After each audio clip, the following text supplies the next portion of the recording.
You need a theory of change. It gets people involved in politics. Has anyone had any problems with how are you going to bring in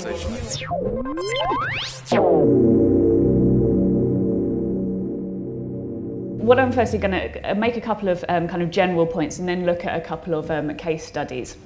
So firstly, the way that we see our kind of digital activism at Amnesty is to situate it within wider activism. It is just one tool amongst a lot of others. So online we've got our website, our e-action or Clicktivism as been termed, our Facebook and Twitter, amongst a lot of the social networking sites such as other things such as MySpace or Bebo. We do prioritise Facebook and Twitter as our main social networking sites. But offline, we have got thousands of activists up and down the countries who are meeting monthly in local groups, in our student groups, in universities across the country, in youth groups. And we've got networks and affiliates in trade unions, our women's network in LGBT, for example. And so there is a crossover between our online activists as well as the kind of offline activism that we do. So everything from having a stall in your local community through to the kind of investor activism we do where we're talking to investors if our target is a company. And all of these things, there is a big overlap between the people who are meeting every month and the online work that we do. They're using online spaces to coordinate the kind of work that they do. And so although I can understand that there is some scepticism about the signing of a petition or the joining of a Facebook group, actually this all does add to the noise of a multitude of other activism strategies that are going on at the same time. To bear in mind, however, that there is also an opportunity cost. If we're putting a huge amount into digital activism, we have to know that it is working and that it's worthwhile, because that energy and that time could be better spent elsewhere. And we also have to think about a risk assessment on the work that we do. So if we are creating a huge amount of noise around an individual case, for example, sometimes that can have a negative effect and entrench the situation for that individual. So these are some of the kind of things that we think about when we're strategizing around this. So that's the kind of first point, which is that digital activism shouldn't supplant other forms of activism.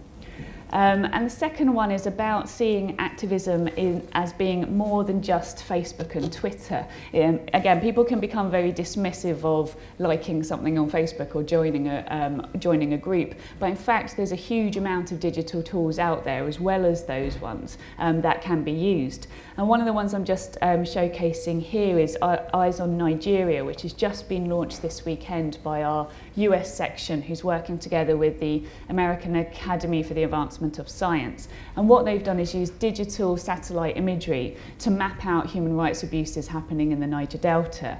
So on here it's got cases of forced evictions, issues around policing injustice, conflict, impacts of the oil industry, and then that's tagged to data around each of those issues, testimony from individuals, case studies and images. And this is information that can actually be uploaded by people on the ground as well as analysed outside of the country too. And this information is very important for activists on the ground. It's not just about kind of sending an email to a target, it's also about having information about the situation on the ground that is needed to end impunity, it's needed as evidence within trials or again, a huge amount of different reasons why it can be used.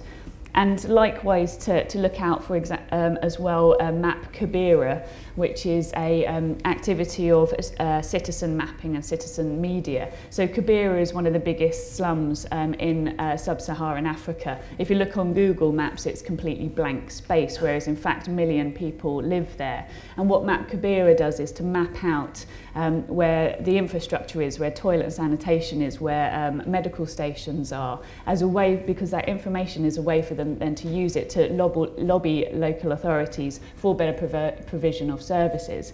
And again, this is the kind of thing that we've been seeing in the UK with the cuts at the moment, that people are mapping out where those cuts are happening in their local communities so that they can lobby more widely on it.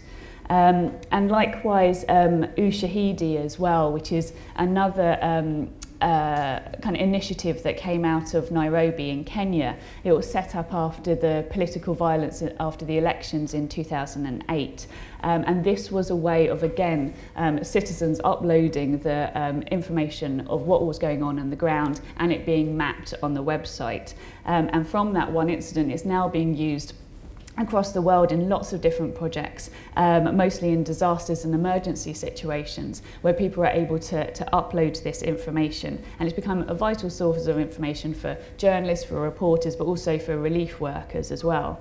And it's open source too. So again, I don't just want to kind of focus on something like kind of Twitter or Facebook, although they are tools that are being used, but also to kind of see digital activism far more widely. And also this is important for an organisation like Amnesty, which is very northern heavy as an organisation in the West and the global North, and a way for us to actually grow in the South, to connect to activists in the global South. And digital is one of those ways. It's not going to be perfect. There are barriers to people accessing digital media, not only in terms of just wealth and the physical implements that you need, but also because of discrimination on the basis of gender, ethnicity or whatever. So there are two kind of like main points just to start off with, and just to look at a couple of case studies that we've been involved in as well, including the campaign we had against Shell for its impacts in the Niger Delta. And this combined both our online and offline activism. So you've got, you know, our youth dressing up as oil wells. We've got people outside of Shell petrol stations.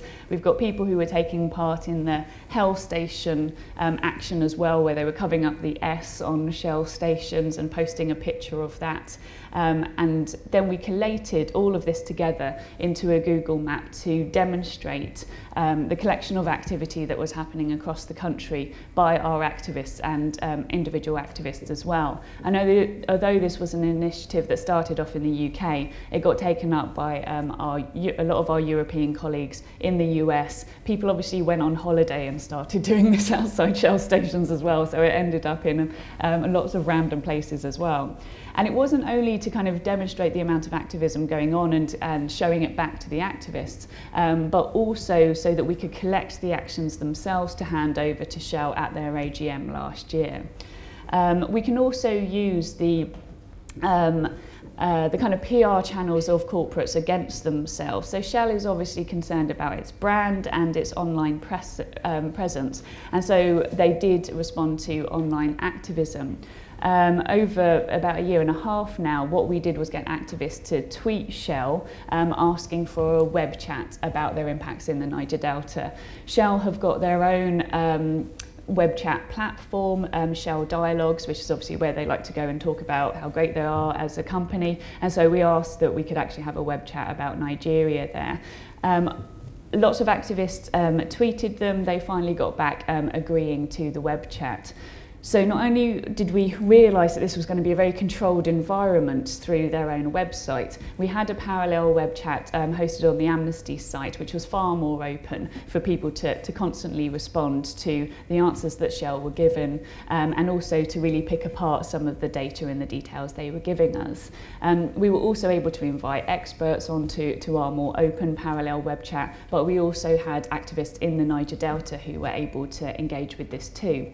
And we did try this out. I, even myself at the beginning, was a little bit sceptical about the use of Twitter and online media for this, but it was very effective. And the Nigerian activists who were as, if not more, sceptical than myself were also very pleased by how it went.